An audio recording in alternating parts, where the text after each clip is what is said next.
कार्तिक महात्म 33 सूत जी ने कहा, इतनी कथा सत्यभामा को सुनाकर भगवान श्री कृष्णचंद्र जी महाराज संध्या करने के लिए महल के भीतर चले गए। यह कार्तिक मास का व्रत भगवान विष्णु को अत्यंत प्रिय है तथा भक्ति का प्रदान करने वाला है। रात्रि जागरण, प्रातः काल का स्नान, तुलसीवट, सिंचन, उद्यापन और दीपदान, यह 5 कर्म भगवान विष्णु को प्रसन्न करने वाले हैं, इसलिए इनका पालन अवश्य करना चाहिए। ऋषियों ने कहा, भगवान विष्णु का प्रिय, अधिक फल का देने वाला, शरीर के रोम रोम को प्रसन्न रखने वाला, इतिहास पूर्वक जो कार्तिक महात्म्य आपने कहा है, मोक्ष की चाहना करने वालों या भाग के इच्छुक मनुष्यों को यह व्रत अवश्य करना चाहिए। किंतु हम एक बात आपसे पूछना चाहते हैं कि वह यह है कि यदि कार्तिक मास का व्रत करने वाला किसी संकट में फंस जाए या वह जंगल में हो अथवा वह किसी रोग से ग्रस्त हो जाए तो फिर वह कार्तिक का व्रत किस प्रकार करे, क्योंकि यह विष्णु भगवान का अतिशय प्रिय तथा मुक्ति भक्ति प्रदान करने वाला व्रत किसी प्रकार भी नहीं छोड़ना चाहिए। श्री सूत जी ने उत्तर दिया, यदि कार्तिक व्रत किसी संकट में फंस जाए जो वीरता के साथ भगवान शंकर तथा भगवान विष्णु के मंदिर में जाकर जागरण अवश्य करे। यदि भगवान शिव शंकर का मंदिर या भगवान विष्णु का मंदिर पास ना हो तो जिस किसी का भी देवता का मंदिर पास में हो उसमें जाकर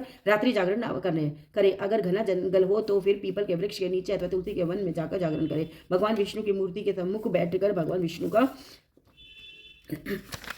कीर्तन करे। ऐसा करने से 1000 गौओं के दान के बराबर फल मिलता है। जो व्यक्ति विष्णु के कीर्तन में बाजा बजाता है उसको वाजपेय यज्ञ के बराबर फल मिलता है और हरि कीर्तन में नृत्य करने वाले प्राणी को समस्त तीर्थों में स्नान करने वाला फल मिलता है। किसी संकट के समय या रोगी हो जाने पर यदि जल ना मिल सके तो केवल भगवान विष्णु के नाम मात्र से मार्जन ही कर लेना चाहिए। यदि उद्यापन ना कर सके तो व्रत की पूर्ति के लिए केवल ब्राह्मणों को भोजन ही करवाते हैं, क्योंकि ब्राह्मणों के प्रसन्न होने से भगवान विष्णु भी प्रसन्न रहते हैं। यदि आप दीप दान ना कर सके तो दूसरे के दीप की वायु आदि से भली भांति रक्षा करे। और यदि तुलसी का पौधा पास ना हो तो वैष्णव ब्राह्मण की ही पूजा कर लेवे, क्योंकि भगवान विष्णु सदा अपने भक्तों के निकट ही रहते हैं। इन सबके ना होने पर व्रती ब्राह्मण गौ, पीपल, वट वृक्ष की श्रद्धा से सेवा करे। शौनक आदि ऋषियों ने कहा है, आपने गौ तथा ब्राह्मणों के सदस्य पीपल और वट वृक्षों को क्यों बतलाया है और सभी वृक्षों में पीपल का वृक्ष और वट वृक्ष श्रेष्ठ क्यों कहे गए हैं। सूत जी ने कहा, पीपल का वृक्ष साक्षात विष्णु भगवान है, वट वृक्ष साक्षात शंकर भगवान है और पलाश का वृक्ष साक्षात ब्रह्मा है। इन वृक्षों की पूजा सेवा तथा दर्शन तथा पापों का नाश होता है।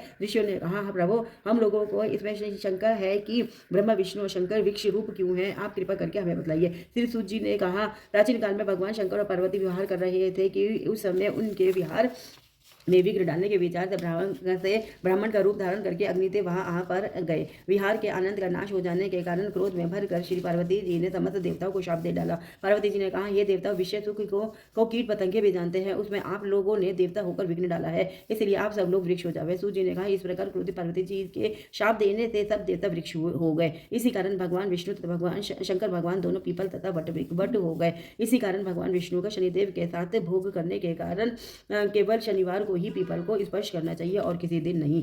मूल कार्तिक महात्म की जय। 33वां अध्याय पूरा हुआ।